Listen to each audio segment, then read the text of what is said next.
Let's see what type of book Penny is interested in here. Your perfect fit, Google.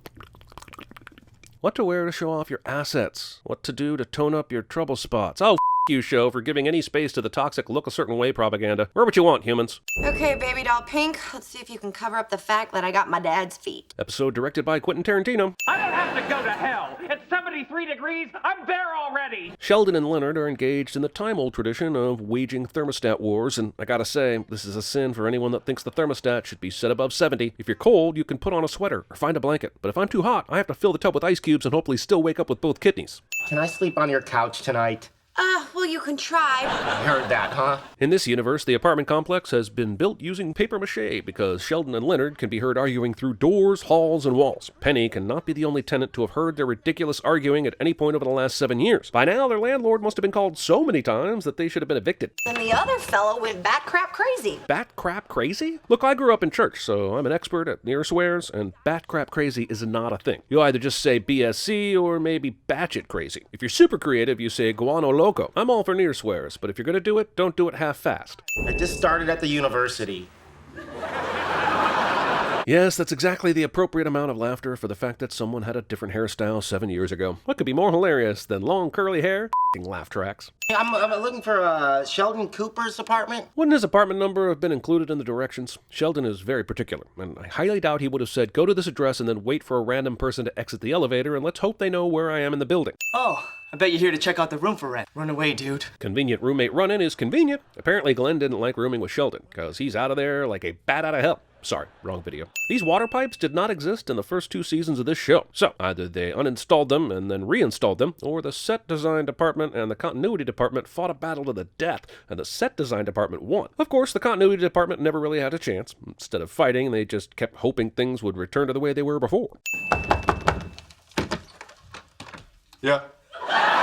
You see, it's funny because in the first episode they made a transvestite joke, and now they're paying it off by having everyone laugh directly at a man cross-dressing, because people who are different are ridiculous. Did I say funny? I'm sorry, I meant you, Big Bang Theory. Can we talk about this note that Leonard is holding? Has it been pooed on? Correct.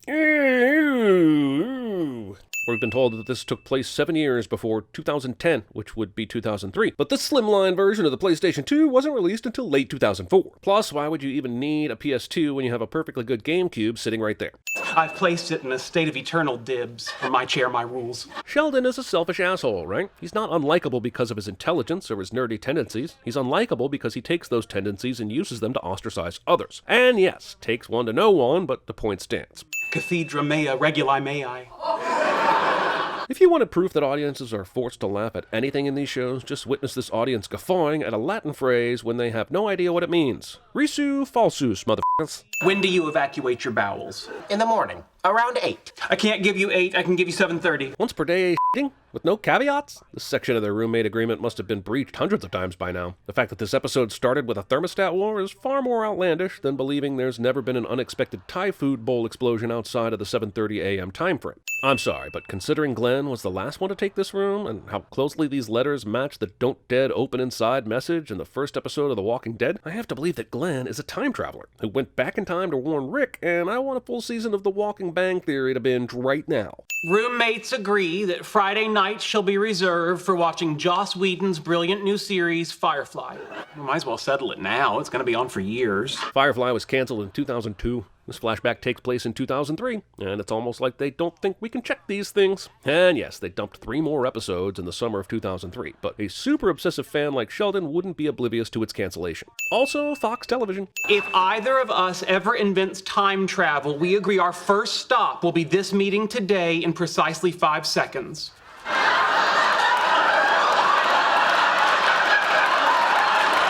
That's disappointing. Now see, that's funny. The show does actually have flashes of brilliance, which makes it even more frustrating that so many of the jokes land so flat. It's like they can't tell they're handcuffing themselves by prioritizing quantity over quality. Damn it, I'm accidentally talking about myself again, aren't I? Stupid hypocrisy handcuffing my genius. I'm here because you violated our roommate agreement, specifically Section 8, Visitors, subsection C, Females, Paragraph 4, Coitus. Except you said... That's television and movies.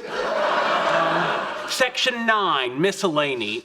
Earlier, which means TV and movies were Section 8. You can't have 2 Section 8, Sheldon. 12 hours? Oh my God. I know, right? So how did he not shame Leonard for his willingness to someone he met less than 12 hours ago, but instead aimed it at Joyce Kim? Careful there, BBT, your gender-specific slut-shaming bullshit is showing. Okay, let me get this straight. Thanks for the after-commercial recap, but how many layers of nail polish are we adding to Penny's feet in this episode? Is she taking the 100-layer challenge? Jesus. Move on to a different prop already. Does she has buttocks, right? Right. Hilarious. Humor. Oh, you did you? This goes on for some time. Also, there was no way this haphazard tapping is hitting the right buttons. I had one of those devices in 2003, and I felt like I was playing a game of operator just to type a 4-letter word, and I type a lot of 4-letter words. Why are they still holding their controllers? In real life, if someone shuts down your GameCube, you put down the controller and curse them out for being an asshole. Here, they're obviously actors excited to have a prop and fondle their C-stick so they'll never let it go. Never. Okay, what does all this have to do with the elevator? Good question. There were so many ways to skip all the bullshit that we just saw and get to the real story, but Leonard suffers from something most storytellers do, rambling for the love of their own voice. You'll be sorry you wasted your money on an iPod when Microsoft comes out with theirs. Zoonzingers? Zoongers? You're protected by your turtleneck. And it's a dickie. Is it though? I mean, I've heard people call mock turtlenecks dickies before, but I always thought a dickie was a false shirt front and a collar worn under a tux. I looked it up on the internet, apparently it's both? How can it be both? Someone asked me to tuck my dickie back into my pants the other day, and now I don't even know what she meant, or why I spent the night in lockup. I know this is a long-running and well-loved gag, but after watching this episode, I really doubt Sheldon's reasons for loving a particular seat. Wheels out, whiteboard. At the top of the show, he said, This seat is ideally located, both in relation to the heat source in the winter and a cross breeze in the summer. which means he's fine with a breeze, but then demands to switch seats with Howard because There's a draft on my neck over here. he also tells Raj he needs to be in his seat because... I have to keep turning my head. But when he lands in his spot, he also has to turn his head to converse with everyone. My point is, what we all know in our hearts, Sheldon is an asshole. How do you know he said that? You left the room. Penny would be banging at TVSins. Have you ever noticed TVs and sitcoms are always toward the middle of the room instead of up against the wall where normal humans put them? This is, of course, because the audience isn't allowed to see the screen because then they would know what's being watched is bullshit.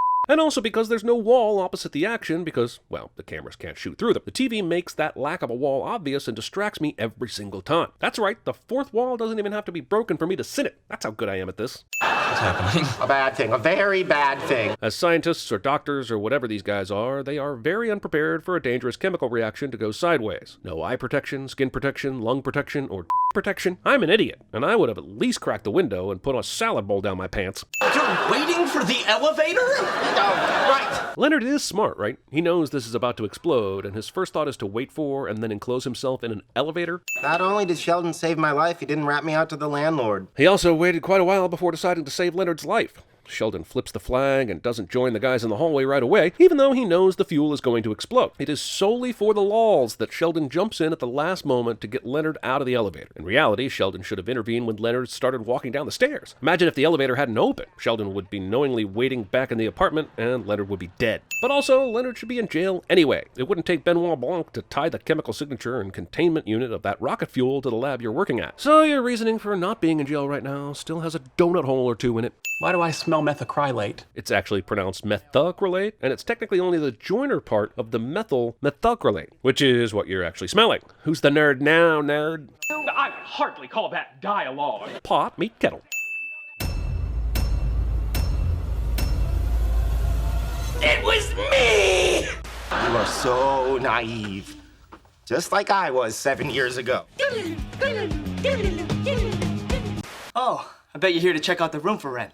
Will you please tell me why your dad has a secret barn full of walkers? He's creepy. For all I knew, he was the crazy one. What is your favorite color? Blue. Right, off you go. Your area of study is physics. Yeah, experimental physics. Good.